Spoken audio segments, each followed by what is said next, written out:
Hi everyone, I'm here with Maxine Cunningham. I'm so excited to have her as a guest on the Stand Out Get Noticed podcast. Hello, Maxine. Hello, thank you for having me. Yes, all the way from Canada. Yes, Vancouver, Canada. Vancouver, Canada. What a beautiful place.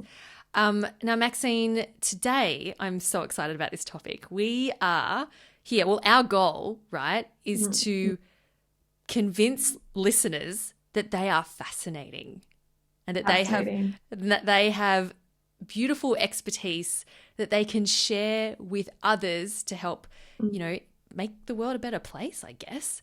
And I'm really Yeah. excited to have you on the show. You are the founder and CEO of Pick My Brain, which I know you'll be sharing a bit more with us about that later. But let's dive right in. Firstly, why is it important to believe that you have Mm, something interesting to share? mm. Because if you don't believe you have something interesting to share, I think the chances of you sharing that go down significantly. And if you are not sharing yourself with the world, what are you doing? So, Maxine, why are you so particularly passionate about sharing expertise and helping others share their expertise? because to me, it's like it's the most pure thing we can share with others is what we have spent our lifetime here learning and doing and experiencing. It is like our duty to share that. That's what makes us better and better understand each other and better work together. It just is so fundamental to living a big life on our own and for also like connecting to a community and having all of us, share in our experiences so that we can collectively get better. So Right. it's just the most important thing. And when we Yeah. say and when we say share, because it'd be great to give some context to everyone listening. Mm. When we say, sharing yourself, parts of yourself, what do you mean by that? Uh, I mean, from a fundamental level, sharing what you know. I mean, we can talk about expertise, passing down what you've learned professionally and personally in your life, tangibly. Hmm. But I also mean sharing your personality and your character and your tone and your body language and your history. And then I mean energetically, sharing your energy with people. So this like spiritual piece that also is enveloped in you because you're a human being. And I think when you can find a way to marry those three things, when you are sharing with someone, you've reached that nirvana point, and people, that's when you feel it. When you walk away and you felt someone share something with you, it's because they've hit kind of all those three things. Yeah. And it's amazing when you do have that connection with someone and you think, wow, that person really gave something of themselves to me. It's Mm-hmm. it's really it can be life changing. Yeah. Maxine, I meet a lot of people, doing this, talking to people who want to start their own podcasts, and I work with a lot of people in corporate who want to build up their personal brands, whether it's on LinkedIn or they want to be known for their expertise. But Mm-hmm. so many people say to me, like when I say, oh, why don't you write a blog post or do this or do that to Mm-hmm. demonstrate what you know? They'll say, oh, but I don't offer a new perspective. I don't have anything useful to share. Why would anyone want to read what I have to write, or say on a podcast, for example? Maxime, why do you think so many people freak out about this idea Mm-hmm. of, sharing their thoughts? Mm-hmm. I think I think they freak out because they have seen it done before, and then they think that they couldn't do it again because it's been done. I think that's Mm, one big reason. It's like, I've read another blog and someone else has more experience to me, so therefore I should not do it. I should not contribute. That's how I hear it. I should not contribute to the story because someone else has contributed to the story. And I'm like, but you see, your contribution adds to the story. You know, we need to flip how we see it. It's okay that there's thousands of YouTube yoga videos out there, and I could go watch a YouTube yoga video from hundreds or thousands of people, but there are some that resonate with me because of their tone and their character and their values and their space and the music they use. And each of them, I could go and have a yoga class with all of them and they would all feel differently. And therefore they were all contributing to me. And I think that's like, sometimes we just have to remove ourselves from this comparison mode of like, it's been done, because everything's been done. Yeah, you know, in music, absolutely. There's only so many notes. And yet, hey, look, we still produce music, you know, different music year after year after year. There's new music coming out. So, you know, there should be new blogs in the same way. And I think sometimes we just get locked into, we forget that, like we forget to see ourselves as a piece of the puzzle, a contribution. It doesn't have to be the piece, but it's a piece and it's your frame, and no one can say it like you or sing it like you or yoga like you. Absolutely. Well, look, I mean, this podcast about communication skills, speaking and leadership, it's not, you know, none of the concepts that we talk about on the show are groundbreaking. You know, if they've all been done before, they've all been discovered by famous philosophers and psychologists and so on. But, you know, I'm still doing it because, like you said, like my perspective is going to be different to someone else's. And the way that we are talking about this topic, you know, is going to be different to the way that two other people might talk about it. So, exactly, you know, I think there definitely needs to be that mindset shift that people make to realize, oh, okay, it doesn't have to be brand new or groundbreaking. No, not at all. And like our conversation, we can never have this conversation again twice, even if we tried. That is true. Different. That is true. Absolutely. So you run Pick My Brain, where your brains, as you call them, they are experts who sign up and you help them to package up their expertise so they can sell it in, you know, blocks of time for people to gain access to their minds and their expertise, which is just amazing. How many, and you meet all these brains, and I'm just wondering, like, how many of the brains that you speak with feel this same way about, you know, not having something valuable to deliver and for money as well? Every single one of them. And it's more than I want to, so what a brain is to me is someone who genuinely just wants to share more of themselves with others on their own terms. Someone who is actively looking to be like, you know, I am open to supporting people in this way. And these are the terms that I'd like to do it. And so I like the word expertise, but it's, again, just like sharing what makes us interesting. It's beyond just what we know professionally or personally. It is our ethos. It is our values. It is our style. It is our language. It is our stories. Yeah. And so when I onboard brains and they have that moment of, I love the concept, I love the idea of sharing knowledge, but I don't see myself stacking up. Just yesterday, I had a mom who signed up and browsed our brains and just like loved what she saw, but it convinced her that she couldn't be a brain if all these were brains. Like these people have something to say. What do I have to say? I'm just a mom. And I was like, whoa. Like what? First of all, you know, why is a mom any less than any person on that job? You have a significant, important role in society.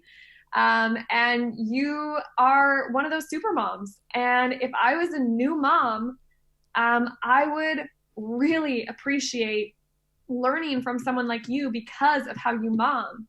You know, you don't say things that you should. I like that. Like the way that you raise your kids, I admire it. And I want to talk to her. Right? I'm about to become a mum, so I want to learn from as many successful mums as possible. Exactly. And so I tried to flip it in her mind. I was like, listen, Cassie, I've got a business coach, right? Someone that helps me build my business because that's what I'm working on every day.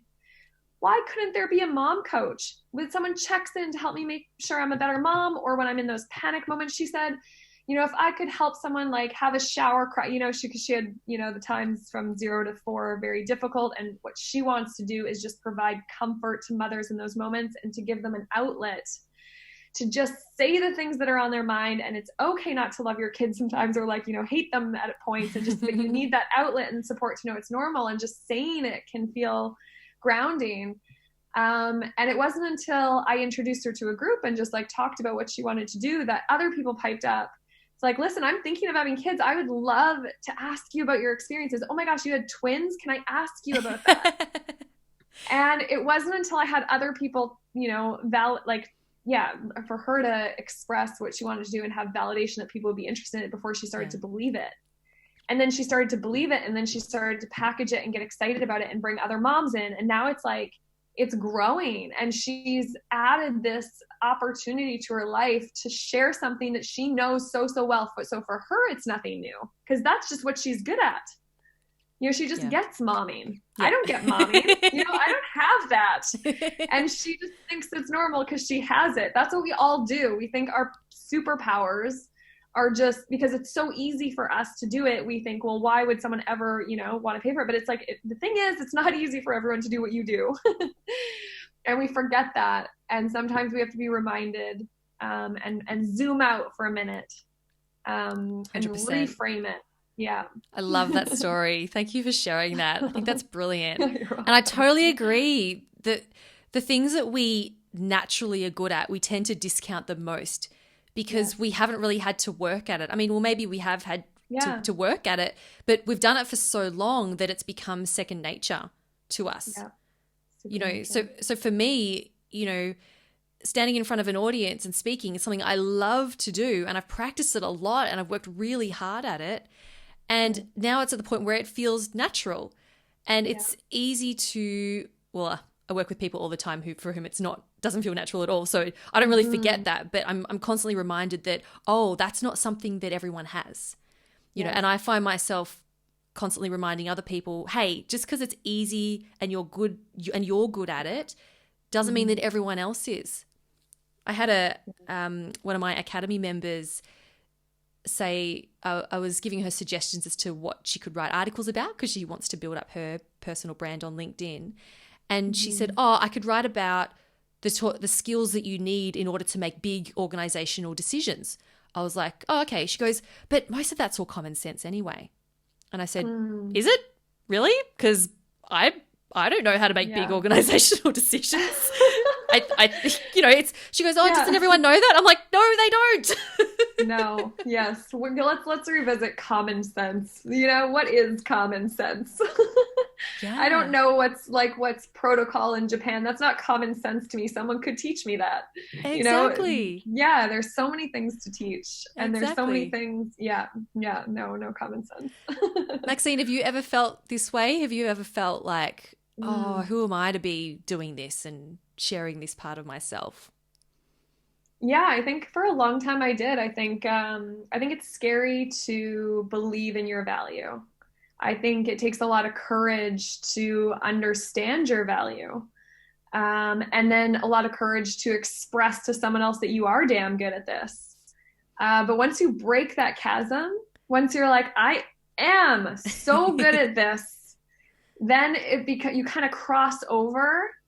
And once you understand your value, I think you can distribute it more effectively. And so I think it's our duty to consistently check in and understand the value that we have in ourselves, and then to take it further, the value that we have when we're in certain situations and different groups. And it's always changing what your contribution can be depending on who's around you. But I think we all deserve to do the deeper work to continuously articulate and find and discover what makes us unique and valuable and interesting, because then we can share it and cross over to that chasm when we're like, damn, we're good. I have so many follow-up questions right now. Okay, one of them is you said earlier that it's scary to, I think you said something like own your value. To admit that that's the value you offer. Why is that so scary? I think because from what I've noticed from having conversations with people about this topic is because it's seen as not a good quality to know how good you are. It can come across like you have an ego, or that you're pretentious, or that you know more than people in the room, and therefore that makes you bad. I think for women especially, it's just, we've been kind of trained to not express ourselves openly and to kind of fit in. And so I'm not sure. I think just society has not given us like enough outlets to be like, I am good at this. You should hire me for this. But I'm like, but what if everyone did that? Then we would know. Yeah. So I think there's a bit of society, and I don't think there's how many classes do you get to go work on discovering what does make you so valuable? Yeah, it's not something you learn in school. It's not something you learn in school, is it? You basically learn that, oh, I got an A in English, so I must be good at English. Oh, I got a D in chemistry, so I must be bad at science. It's like those are not the only things that you can excel at in life. Yeah. You know? Yeah. It's so flat. It's so flat. I'm like, can we deepen that? It's like vanilla and chocolate and strawberry in school, and there's layers in between that you can know that you're good at. Yeah. Like I have created an entire business out of being knowing a lot about podcasting, right? I never set out to become an expert in this area, but look what's happened purely as a result of me just saying to people, hey, I have a podcast and this is what happened to it. And then people started to say, hey, can you teach me how to podcast? And then, of course, at the time I had that same, imposter-esque syndrome going, why would you want to learn from me? Like, what can I teach you about podcasting? But I had to own that, and go, well, people are asking for it, then it must be, it must be okay. And that's a really good point, actually. Noticing what people ask you for. Yes. That's usually where I start with my brains. I'm like, what are your friends at? What are you the go-to for? What do people ask you for in those moments? And really think about that and go write that down. And then take a look at that list, because that means something. And people coming to you to ask how to do a podcast, they notice that you were further ahead than them. Right? Doesn't matter how far ahead you are, but you were a couple steps further ahead than me, which means that with connection, I could catch up to you faster. And so that's another thing about value is like, we're all at different stages in our lives and all the different topics all the time. And just to remember that going through something in your life means that, you've gone through it and someone else hasn't. And so you have something that you could offer. I think that's such an important... I think it's such a key point there to know that you don't have to be a million steps ahead of someone in order to provide value to them. Sometimes you just need to be that one step. And I love what you said that with connection, you can catch up quicker. Can you expand more on that? Yeah. Well, if you were 2 steps ahead of me and I connected with you deeply and asked you how you got there, I'm going to shave off time for me to get there as well. And that's what we want to do collectively with society, right? That's what we want to do with our kids. We want to raise kids that are better than us. We want to work at organizations that were better tomorrow than yesterday because we improved them.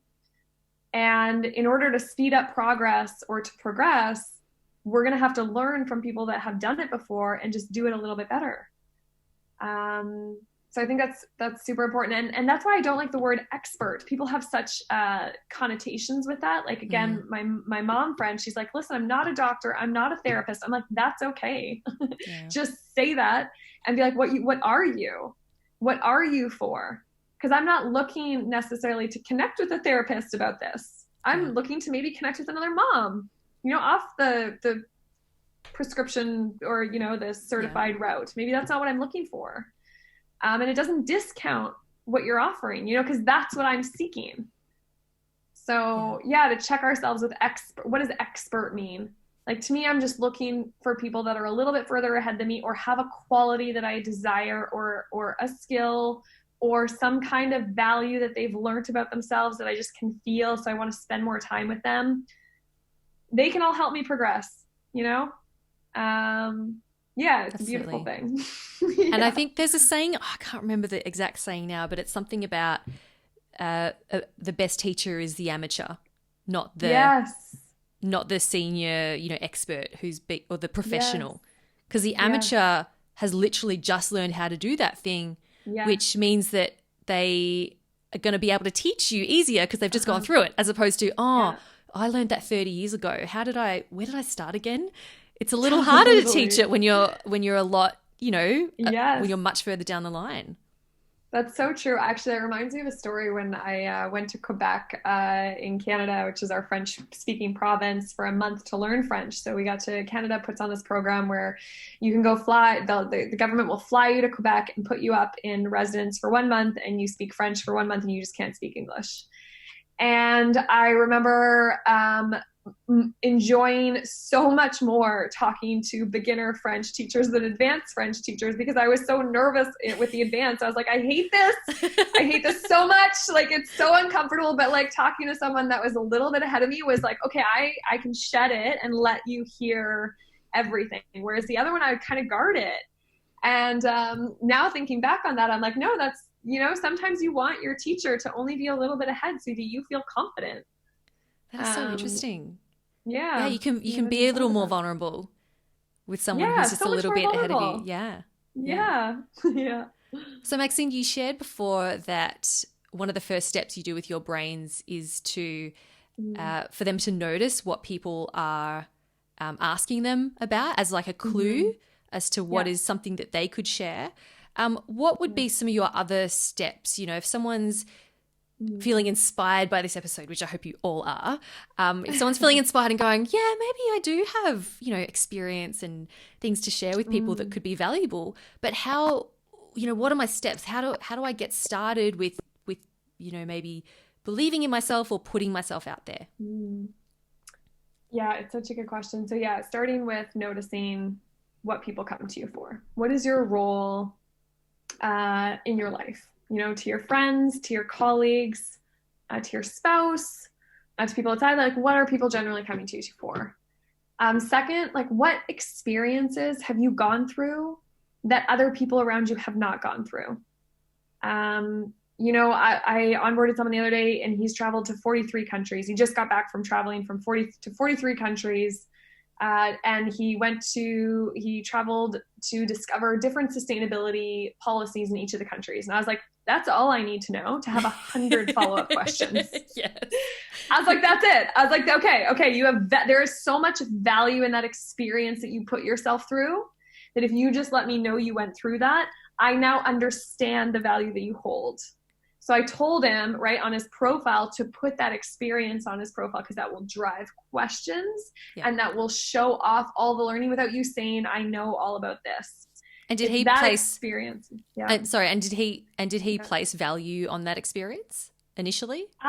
Not in the profile sense, right? He didn't think that would be something that he should put on his Pick My Brain profile, because that's not something he would put on his LinkedIn.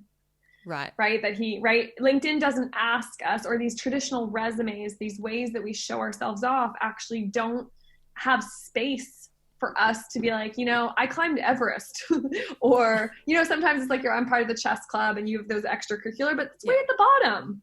It's not like I gave birth to twins or Yeah, exactly. Or I got in a horrific car accident and learned how to walk again. Like, I understand that you have gone through something deep as a human being and mentally went through and had to go through that. And already, I understand how much value you have because you've gone through that. So just taking a deep look at the experiences that you've gone through, and showcasing them, that naturally comes with hundreds of people, of more inquiries, more chance for me to discover what I can do with you. And then I get them, call your friends, ask them. They know what makes you special. They know, because they'll just be like, this is what you do. And they'll be able to articulate it. And when you hear it back, you're like, I do. That's cool. Thank you for sharing that with me. Because I think it's a constant discovery of what it is we are here to do, and hearing the perspective of others look at us is so helpful. Yeah. So I always get them to do that exercise too, and usually by the time we get there, we're like, see, there's a lot to work with here. So is it? Yeah. So you mentioned the LinkedIn profile. Is it okay to put some of those other experiences that are non-work related? Is that okay to put on our LinkedIn profile? Do you think? More than it's the thing you should it's your differentiator. Forget about the job. Yeah. I think the new age resume, I think the resume of today is a combination, of course, of your professional experiences, but how I hire people at Pick My Brain are through like finding someone fascinating because they've done something as well, and that we have something in common through a fascination of an outside, you know, experience that they've had. So, and again, like there's some companies that will say like, any Olympian, anyone that's gone to the Olympics, I'll hire them for any job because I know that they'll figure it out and that they'll do it, and because they went through that. Yeah. The same thing, like if someone's gone through a massive experience, I'm almost like, you can probably do any job if it's not like technical, you know, like a doctor or tech. But I think sharing those experiences, attracts people your way who want to relate to that.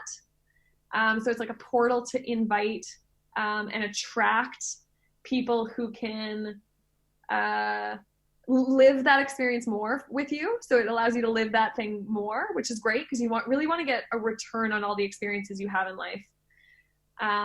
And so, if you're going to travel 43 countries, man, do a 43 podcast or blog series to go through it again. That's huge. It's one of the most important things of your life that you did, you know, turn it into content. Yes. Yeah. And that's what people share. That's like I remember Larry from that department, but I also remember that Larry went to Sri Lanka on a shoestring budget. Like that's what I like. That's his differentiator. And so when I talk to him, I'm going to go there first. You know, we have something to talk about that's different. So no, I think 100%. I want to see what is interesting. I want to see those things so badly. Yeah. It'll absolutely make your profile stand out because the vast majority of people don't put anything like that on their profiles because they don't, I mean, like as we've been talking, like people don't think that it's relevant or useful, but that's exactly what makes you stand out. So I think that the LinkedIn profile is a really good place to start. Just putting it out there or putting it into your resume. If you're going for a job interview, you know, put that on your resume, make it a talking point. You will, you know, I know that, I think, you know, people who go traveling or they take an extended break from work see that as a disadvantage, like a hole in their, like a gap in their resume. But it's like, well, you could reframe that as an advantage and go, well, look at all the amazing experiences I gained from taking that year. And this is how it's making me a better employee, you know, a better team member, a better leader, you know, so you can actually reframe these so-called disadvantages as advantages. Competitive advantages, I think, because again, as an employee, I'm hearing you learn how to take care of yourself, how to go get experiences, how to learn beyond, how to do something for you. Like those are all check marks for me. It is not, I would not, you know, I don't know about other employers. I can't speak to it from everyone, but from my perspective, there's so few chances that I would go into my mind being like lazy, skipped a beat. Like that doesn't enter my mind. It's like, we're fearful of that, but would you think of that of someone if they told you they went traveling for a year? Be like, you should have not done that. You know, that really shows a lack of, you know, professional, whatever, you know, dedication to your, dedication to your career. And I took a year on. I called it a year on. It wasn't even a year off. I decided to leave my corporate job and take a year for me and design a year of Max's university. I called it university because I was just like, I have a year to download and learn and discover and be curious about anything I want for an entire year. And the evolution, like, you know, there's linear growth and then there's exponential growth. And I experienced exponential growth because that compounded. All of those things I did in a year compounded so much. And like everyone says, brought you to where you are today. Yeah. And so I want people to see those experiences compounding. That, you know, we talk about compounding interest. We want to invest in things that compound. You can invest in life things that compound as well. Yeah. Love it. Look, Maxine, it's been so awesome having you on, and I really hope our listeners are feeling inspired and energized and ready to, you know, even if you're not necessarily starting a blog or a podcast, but to be open about sharing your experiences and seeing the value that you bring and knowing that what you have to share is fascinating and it's helpful for people. Can you tell us more about Pick My Brain and your mission? Because I know it's something you're really passionate about, so please share. It is, yeah. So, so Pick My Brain is a tool that is starting to inspire people from all around the world to share themselves in totally new ways by packaging and pricing offers that they want to call in. So, it's basically an opportunity to put yourself out there in a new way and say, listen, this is what I know a lot about, and this is what I want to invite in, and these are the types of people I want to help, all on my own terms. So it's not really easy. We found a problem in the market that it's not easy to sell knowledge. It's much easier to sell a product. And when you do have a career, it can be challenging to find an outlet to do something on your own terms, to start a creative side gig. So the Pick My Brain profile just makes it really easy. It's like, listen, sign up. Tell us a little bit about yourself. Tell us what you do. Tell us what you love to talk about. Tell us what you're interested in. And let us know if you are open and available to being pinged for Pick My Brain calls, things like coffee and conversations, one-off sessions, mentoring, a mastermind. Let us know. And once you put that profile out there, my greatest life hack that I've learned is that when I make my invitations available online in a tool, they come in. And so we use Pick My Brain as a tool to do that. And our mission at Pick My Brain, in helping people articulate what they want to call in, is to make the world's brains more creatively available, accessible, and useful to society. And we imagine a world where it is as easy to book a conversation with someone as it is to buy a product online. And the KPIs, like these key performance indicators that our company drives towards, is the number of connections made on our platform. And right now with COVID, we actually we're just talking about right now is making, 1 billion hours of knowledge available. Can we track that? Can we collectively make that available and say that, hey, there are people that are providing frontline support and delivering food. Could you also provide your brain, your knowledge, your perspective, a conversation? Because there's a lot of value in that as well.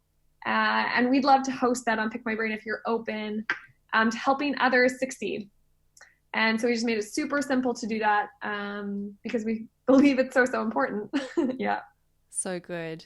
And where can people connect with you, Maxine? People can connect with me by visiting Pick My Brain, which is www.pickmybrain.world. And you can browse the brains on our platform. And if you search up Maxine, you'll find my Pick My Brain profile. And if you are interested in thinking out loud with me, or again, grabbing a coffee and conversation, or thinking about new ways you could package and price and invite new opportunities into your life, you will see all the ways that you can do that on my profile. And I invite you to do that because that's what I'm calling in. Awesome. Well, Maxine, thank you so much for sharing your energy and your perspective. I'm not going to say expertise. I'm going to say wisdom, wisdom and perspective and experiences with us. It's been such a pleasure, and I cannot wait to see how Pick My Brain continues to evolve and get the world's brains out there and adding value. Thank you so much, Christina, and thank you for allowing us to express our stories and give us a platform to do that, because I think your role as a storyteller is like absolutely essential in today and like for people. So right back at you. Oh, thank you.